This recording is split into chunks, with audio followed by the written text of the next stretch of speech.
The Thoroughbred is a magnificent animal, bred for speed, bred to compete, the sport of kings.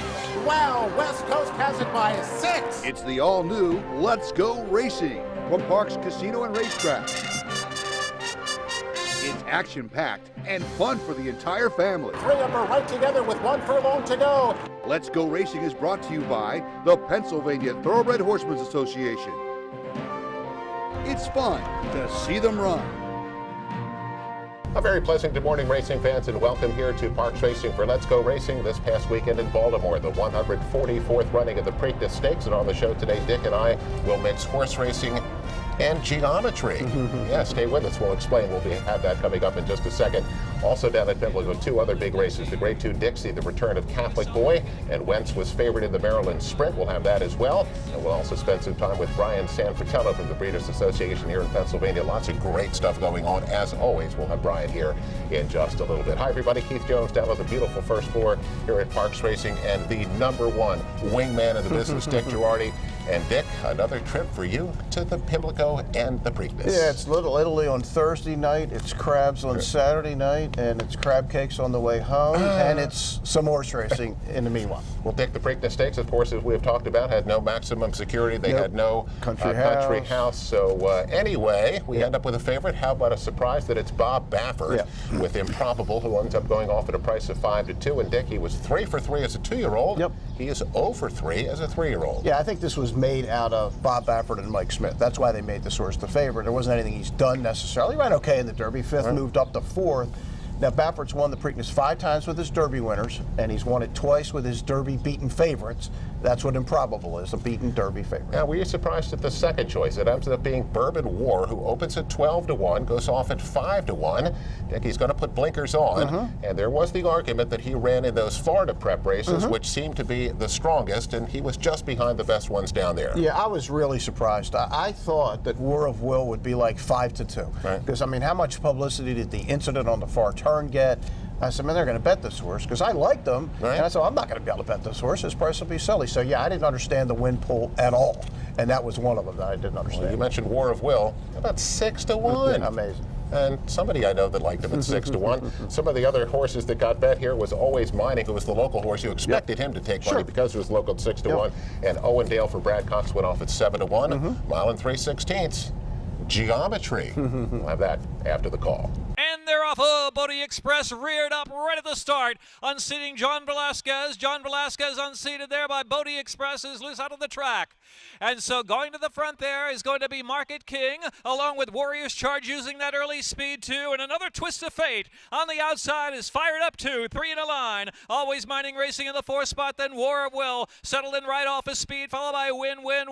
Improbable and Mike Smith, 7 lengths to the early pace up ahead, and then followed by Bourbon War. Shifting out a little bit there was Owendale, and Signal Man on the outside of that one, and a gap of some 7 lengths, Ever Fast, and Laughing Fox. The opening quarter went in 22.50, and Velasquez up and off the track, it appears, now with 6 furlongs left to go, and leading the way is Warrior's Charge. Warrior's Charge is in front now, and in charge leading by a length from Market King in second, another Twist of Fate on the outside in third. War of Will just gliding along in 4th position, 3 off the lead. The Maryland bred Always Mining is 5th, and in the clear on the outside. Improbable trying to get closer there as they head into the far turn run. Win.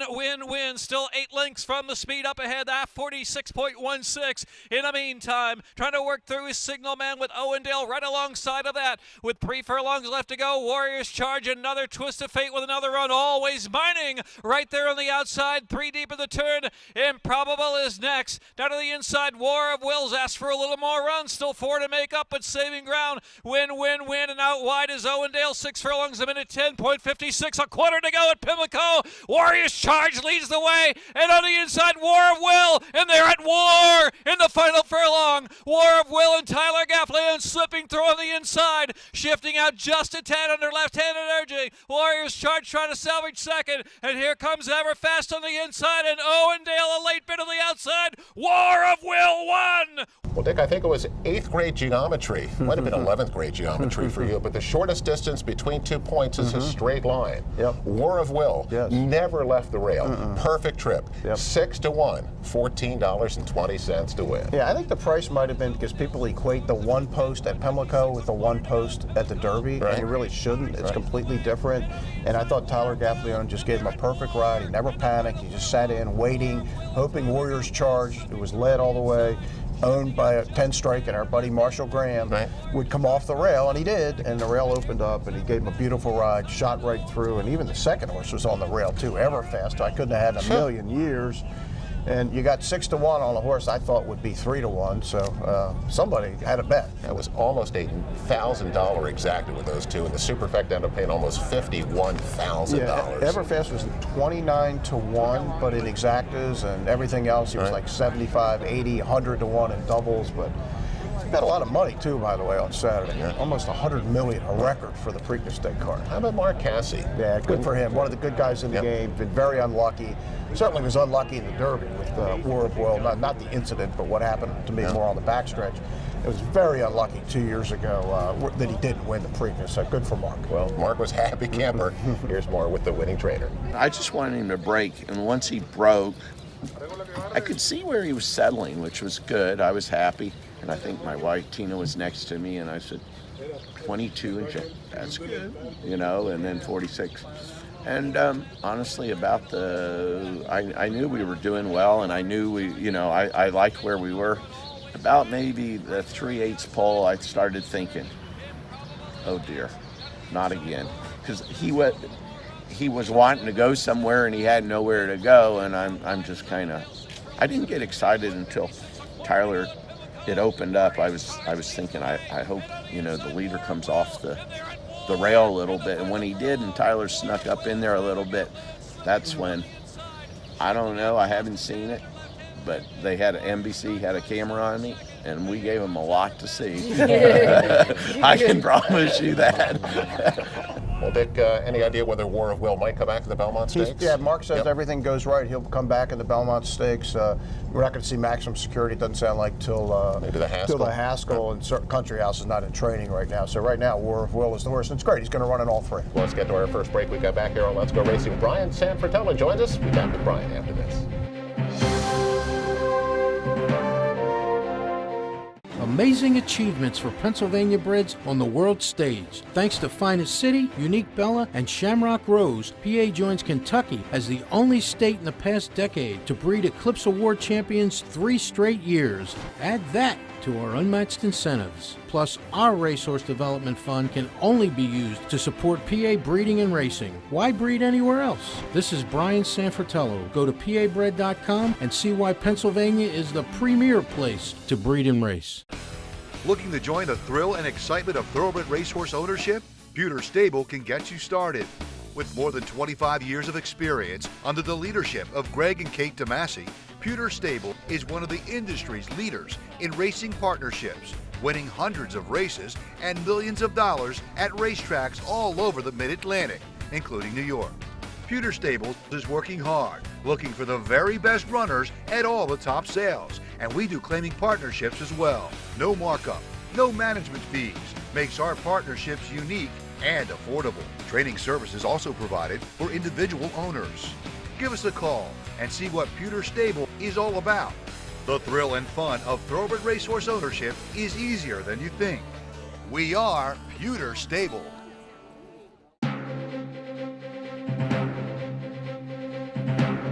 Welcome back, everyone, to Parks Racing for Let's Go Racing. Time for today's feature segment, and it is a pleasure to welcome in once again. He is the Executive Secretary of the Pennsylvania Horse Breeders Association, Brian Sanfratello. Brian, thanks for joining us today.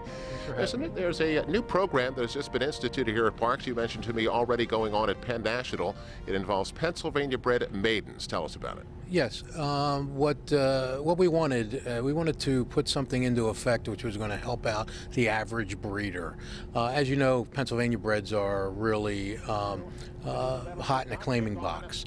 because of the benefits that they have. So we wanted to put something together where a breeder could get a little bit of their money back before the horse was able to be claimed. So at Penn we did a $25,000 maiden claiming race where they could go in and they could waive the claim. At Parks we had a few other things that we needed to take into consideration because of the difference in owner bonuses, etc. So we picked the $20,000 maiden claiming race. So the horse can go in, can waive the claim until it breaks its maiden, and that's the only race that they could do it in is the maiden 20. So it gets some more money back to the breeders who are responsible for the economic impact in Pennsylvania. Well, not all the economic, but most of the economic impact in Pennsylvania, and also help them get some of their approximately $30,000 to $50,000 back in breeding and getting the horse to the races. And Brian, a bigger picture item, before the Derby I went up to Equistar up in Annville to see Smarty Jones. What's it been like to have him back in the state? It was unbelievable. Pat Chapman and I were looking for a spot for Smarty. We wanted someone that would, really take good care of him. We went up there, and Rodney Eckenrode, who owns Equistar, was fantastic. They broke out one of the stalls to make an extra big stall for him. We had when we were up there for Smarty Day, there must have been 200-300 people up there just coming out to see them. So it's great for Pennsylvania. It's great for Pennsylvania breeding. And on a sad note, we just lost Jumpstart, who has been the leading sire in the state for quite a long time. Tell us what happened. Right. He had some colitis problems, and he was really the first big stallion that we got in Pennsylvania, and has so many of his progeny out there that they're doing well. He's got some graded stakes winners, some stakes winners. I think he has like 64 stakes winners. It's really a blow to PA. So my condolences go out to everyone out there at Northview. Ryan, the Pennsylvania Breeders Program and the horses continue to do a great job on a national level, and I have to think that gives you a great deal of pride. Absolutely. Just looking at graded stakes winners in 2018, there were only 2 states that had more graded stake winners than us. It was Kentucky and Florida. And when you think about, all the graded stakes races there are across the nation, that's fantastic. So not only are we on the increase as far as foal population is concerned, but we're doing well in Pennsylvania and outside of Pennsylvania. So. Well, Brian, congratulations and continued great work up there in the Breeders' Program. Thank you. Well, it's time to get to some more coverage. It's brought to you, of course, by Chapman Auto Group. Unless our emblem is on the back of your car or truck, you probably paid too much. And we have our local race of the week, Dick, and it's actually going to go to Pimlico on the Friday before Preakness Day. They had the Black-Eyed Susan, but they also have the Pimlico Special, which is a Grade 3 race. And Dick, the Pimlico Special has been raced for a long time, always at a 1 mile and 3/16. Yep. That's changed. Yeah, they bumped it up to 1.25 miles on the theory that a lot of the big races for older horses are 1.25 miles. And Keith, I wish they'd have kept it 1 mile and 3/16. Which we will see about in just a minute. How about some guy named Todd Pletcher has the 2 top choices here. You're to Blame, who's the 13, goes off at 5-2, and Rally Cry, the 2 horse with John Velasquez, goes off at 7-2. Which of those 2 do you like? Probably You're to Blame. I think he's got a little better form with Jose, but it's Todd, and he's dangerous. Anyway. And there is a local horse of interest. Our man Eddie Coletti sending out Wait For It. He breaks from post 12 and not getting a whole lot of support at the windows here at 21-1. What do you think of Wait For It? Well, I think it's just because of the allowance races and the state breds. They don't realize that this horse has really gotten good this year. Right. The 2 races he's run here at Parks, March and April, Keith, you call them all, but you can make a case they're the 2 best races, hardest races that have been run at this track all year long. I knew that. I had a little bit of an edge. I was very excited to bet this horse at 20-1. 1.25 miles. Pimlico Special. Here's the call. Wait For It is next in 4th, just 3.5 from the front. Rally Cry racing 5th on the inside, and Cordmaker in between horses. They are followed by Clubman out there 3 wide, Unbridled One out 4 deep and 7 from the early pace. Back to Just Whistle, back of the pack. You're to Blame also to the tail of the field with 10 fold back there too, along with Bobby G and one more well back. Carlino last, and last a long way, about 25 lengths off the pace. 23.82 is the opening quarter. The half in 47.44. 5/8 to go in the Pimlico Special. Flying the flag up front. Flying the flag. Leads the charge, but only narrowly. Flame Away second on the outside. Wait For It is in third position in the clear. Heavy Roller right there a close fourth as ahead to the far turn run. And Clubman is in fifth position on Bridle One. 3 wide is called on for run. Is 5 to make up now. Then back to Rally Cry. Here's You're to Blame. You're to Blame. Ridden along with 3 furlongs to go. 8 lengths to make up. Tenfold follows that one. Tenfold now asks for run down to the inside and slicing through between horses. Tenfold still lingering along with a quarter to go at Pimlico. 6 furlongs a minute 11.44. They're at the top of the stretch. Wait For It. Wait For It has grabbed the lead. Wait For It kicks on at the 3/16. Clubman's running a huge race. Clubman now angles to the outside, and You're to Blame closing out in the center of the course, and so is Cordmaker, the one widest out, and Tenfold has won a dream run down to the inside. Tenfold has come through. Tenfold somehow has come through. Here's Tenfold. Tenfold in the Pimlico Special. Well, the backers of Wait For It and the connections of Wait For It had to be pretty excited coming off the top of the turn, Dick. Wait For It comes on and gets a short lead, but he just can't quite edge away. And here comes Steve Asmussen and Ricardo Santana with Tenfold, who won a big race at Pimlico last year in the Preakness. And Tenfold rallies to get up to win it at 5 to 1, pays $12.20 to win. Dick, first tell us about Tenfold, then we'll have to Wait For It. Yeah, Tenfold was third to Justify in the Preakness last year, coming through the fog. We only saw, the last 100 yards because it was crazy. You couldn't see anything. Ran a great race. He's been in and out, or he's been okay from time to time. The way this race was run with a lot of contested hot speed early and set up nicely. And Dick, Wait For It runs a tremendous race at 21 to 1, a very closely beaten fourth. Yeah, he's been beaten by 2, but he ran a better race than it looked, certainly better than fourth. He ran the other 3 speed horses back to 10th, 11th, and 13th. Had an outside post, had a run the whole way. I thought Michael Sanchez did everything he could. Eddie obviously did another great job. Winning race. They're going to win some money with this horse. He's going to have a great year. And now we see why I thought maybe a mile and 3/16. Could we have just gone and stayed at the old woulda, coulda, shoulda. Dick, the big turf race on the Preakness program was the Dixie. It's a Grade 2 race at 9 furlongs for a purse of $250,000. And who's back? But number 12, Catholic Boy, is 7 to 5 favorite for trainer Jonathan Thomas. Dick, just a tremendous 3-year-old season. You do not see too many horses win a Grade 1 on the grass and win a Grade 1 on the dirt. And consecutively, the Belmont Derby at Belmont Park in July, and then the Travers at Saratoga in August. He didn't run any good in the Breeders' Cup Classic, but he's been off since then, and he's the solid favorite. Second choice, the 11 Inspector Lindley, is 7 to 2 coming out of the Shug McGahee barn. He's a solid Grade 3 type. Dick, he just has not been able to break into that Grade 2 level yet. Yeah, it's interesting. Stuart Janney, one of the owners along with the Phipps stable, is a Maryland guy. Shug always tries to have a Janney horse ready for the Dixie every year, and they often run really Catholic Boy 7 to 5, post 12. Here's the call. Showing the way is Real Story. Real Story, reasonable clip out there for this group, length and a half. From Catholic Boy second. Barrett is racing in third position. Have At It is in fourth. Inspector Lindley now fifth to the outside. Oh Dionysus out deepest on the course. Just Howard races in mid-flight. Up to Flash Phelps. Admission Office has dropped second last position. And on Something Awesome is the trailer. The half in 47.71. Real Story into the turn with Catholic Boy targeting that leader with 3 furlongs left to go. And so it is still Real Story and John Velasquez doling out the fractions. Here's Catholic Boy trying to get closer. Oh, Dionysus with a surging run out there, 3 wide. Parrett's just in behind the lead. Inspector Lindley now trying to swing in action, comes out wide, and down to the inside is Just Howard. They've got 3/16 left to go, 6 and a minute 11.25. And here's Catholic Boy, a narrow lead. Real Story tries to battle. They may have bumped and brushed just a little bit. Oh, Dionysus, Just Howard, and here comes Admission Office, surging up on the inside. Catholic Boy, Admission Office. Catholic Boy, Admission Office. Well, Catholic Boy after the time off, as we see with these turf horses, doesn't matter. No. He is so classy, Dick. He wins by a half length, pays $4.80 to win. Admission Office at 5 to 1 was second. Just Howard was third. Dick, I am waiting for the Catholic Boy bricks and mortar matchup. Yeah, now that should be fun. And boy, I still have a why didn't it happen then moment with Catholic Boy. I bet a ton of money home in the Breeders' Cup 2-year-old turf. Right. He just got the worst ride in history from my man Manny Franco. He's a good rider. He's had a bad day. And I said, man, this is going to be a good horse. Yes, he was. He just at the wrong time. Been there, done that.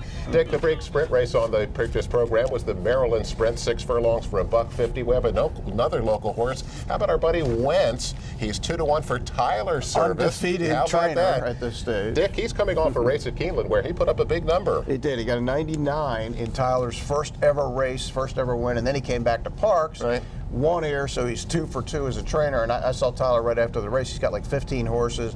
Chuck Zachny's got some 2-year-olds coming in, and he's right across the driveway there from his dad. Second choice, number 1, New York Central is 2-1 for trainer Steve Asmussen. And Dick, on these big days, when Steve shows up, you better not take just a second look, but a third look too. He is always tough. Now, he's loaded. I mean, he prepares for these big days. And Steve is one of the more fascinating guys in the sport because he has low-level claimers, and he's got the best of the best, and he wins with everything. 2-1 on Wentz. Here's the call. Wentz, who's just ahead behind in second, and Pro Forma just after them in third position. New York Central is next, followed by Fellowship and Parade of Nations. Opening quarter mile in 22.65, so the heat is on Lewis Field from Wentz. Lewis Field and Wentz head-to-head as Pro Forma tracks the duel. And it's New York Central, Fellowship, and last is Parade of Nations with 2.5 furlongs left to run. Wentz now getting a narrow lead from Lewis Field. Pro Forma. Here's New York Central. New York Central looming just in behind them. 44.84 was the half mile. They're into the stretch now in the sprint. And Lewis Field trying to fight off Wentz, and does. On the outside, Pro Forma. New York Central sneaking up on the inside, and Ricardo Santana Jr. has come through on the rail with New York Central. Well, Dick, Wentz runs well, has the lead, but Dick, here comes Steve Asmussen and New York Central. They dive down to the inside with a big rail rally, get up to win it by almost 2 lengths. It began $6.60 to win. And Dick, we're in May, and how many races has Steve won? Yeah, 155 and counting. And you could make a case that Saturday the rail was a pretty good place to be, especially when we get the Preakness showed that. But yeah, I think this horse might have won anyway, but I don't think diving to the rail hurt. Right. Well, Dick, a couple of weeks ago, the legislators came out. Little action on the back stretch as they took a look around. They were back. They were back. And we have more with that and Danny Gibson. This is Danny Gibson with the PTHA. We're here with Senator Maria Collette. And Senator, this is your first time here on the Parks Racing backside, here for a tour with our legislators. Tell us about your experience today. Oh, it's been a really wonderful experience. I'm so glad to be here. And you're right, this is my first time. And I'm learning so much about everything that goes into making these horses successful, making the industry successful, and making sure that we are sustaining the incredible jobs that are available here. Thank you so much. Yeah, I know we love our racetracks, and we're just so thrilled you could come share the morning with us. Oh, thanks so much for having me. I'm thrilled too. It's really been exciting. And our thanks, of course, to Danny Gibson. And Dick, always important, horse racing is not a sport that's really terribly well known to get the legislators to understand exactly what's going on. Right, you got to explain what's going on out here, what its worth is to the Commonwealth, which is huge, and once they understand it, they often get behind it. Well, Dick, let's get to our next break. We come back here on Let's Go Racing. Much more. Stay with us. Be right back after this. He's a winner. He's a champion. He's an icon. He's a legend. And now he's back in Pennsylvania. Smarty Jones, Kentucky Derby winner, Preakness Stakes winner, standing at Equistar in Annville, Pennsylvania. The quintessential Pennsylvania bred has returned. Smarty Jones is back home. Please call Rodney Eckenrode or visit EquistarTrainingAndBreeding.com. The Pennsylvania Thoroughbred Horsemen's Association is the advocate for Parks Racing's horsemen and has worked hard to secure better lives for the hundreds of trainers and their families that work in the thoroughbred racing industry. Our horsemen benefit from medical coverage, trainer pension plans, and increased purses. Thanks to these horsemen, racing at Parks is the very best, providing entertainment for you and the entire family. The Pennsylvania Horsemen are proud to be part of the community and introduce a new generation of fans to the sport of kings.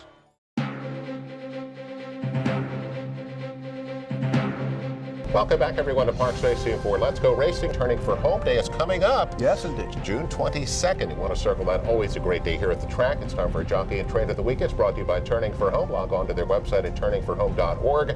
Our Jockey of the Week is that Luis Castro. Had a terrific week. Continues to do good stuff from the Jockey's Quarters. He's our Jockey of the Week. And Dick, I think I could win some money on this trivia question. Who is currently our leading percentage guy Our trainer of the week is that Bob Moscow. Yeah, Bobby. 28%. Bobby Moscow. Well done. Our trainer of the week. Let's get to race recap. It's the Chick Lang Stakes. We like to keep a look at the 3-year-old sprinters because we have the Might gallant see 'em. Bob. Yep. Absolutely. The favorite here, number 8, Preamble, is 8-5 and is unbeaten. But Dick, a wild finish here. Here comes number 1, Lexitonian at 17-1. Yeah, and again, up the rail, which we think was a good spot. This is trained by Jack Sisterson, who was a Doug O'Neill assistant when Doug was having all those good 3-year-olds. And our man Joe Bessaker's horse, Admiral Lynch the 4, is flying on the outside. Gets beat ahead in the neck after trouble in the race at the $36 on Lexitonian. Grass race for the fillies and mares. It's the grade 3 Gallerette at 1 mile at 1/16. Number 4, Mitchell Road, opened up at 6-1,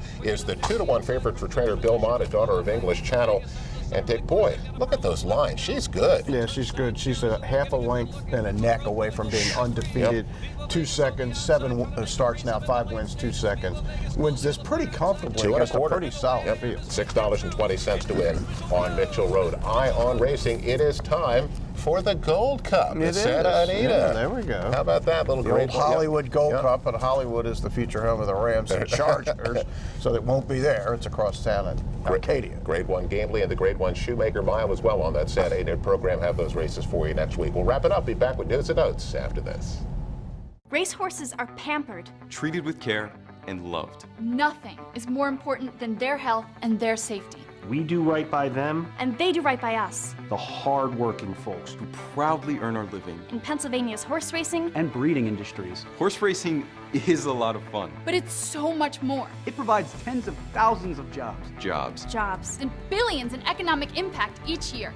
All across the Commonwealth. Horse racing in Pennsylvania. It's a winner.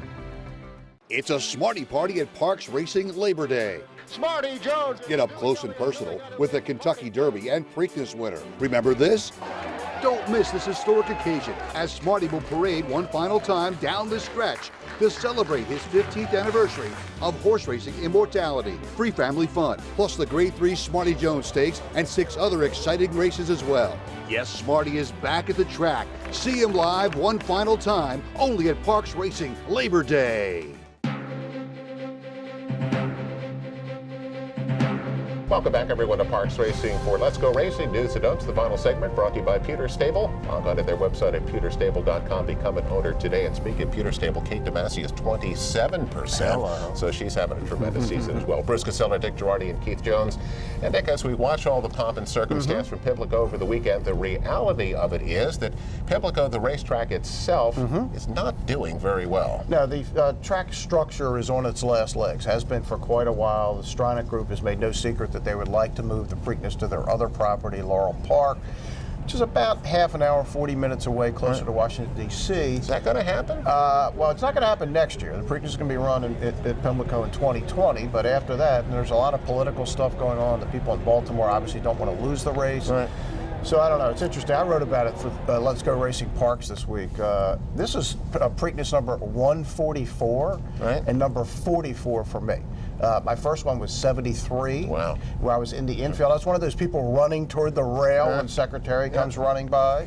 It was the last one I saw from the infield. I saw Firm, saw Spectacular Bid. Of course, I was there for Smarty and a Fleet Alex and Barbara. So I've seen some amazing things down there. To me, it is Pimlico.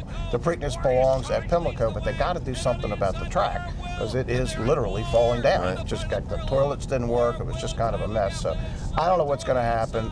I'd love to find a way to keep it at Pimlico. I'm not sure that's going to happen. I know that clearly the people that own it want to move it. So we'll see, Keith. It will not, to me now, it will not be the same anywhere but Pimlico, but they got to do something about fixing up the track. They don't want to spend the money. So it's a catch-22. Well, come out and enjoy the live racing, and of course enjoy the simulcast right here at Parks. Post time continues to be 12:55, and join us next week right here on Let's Go Racing.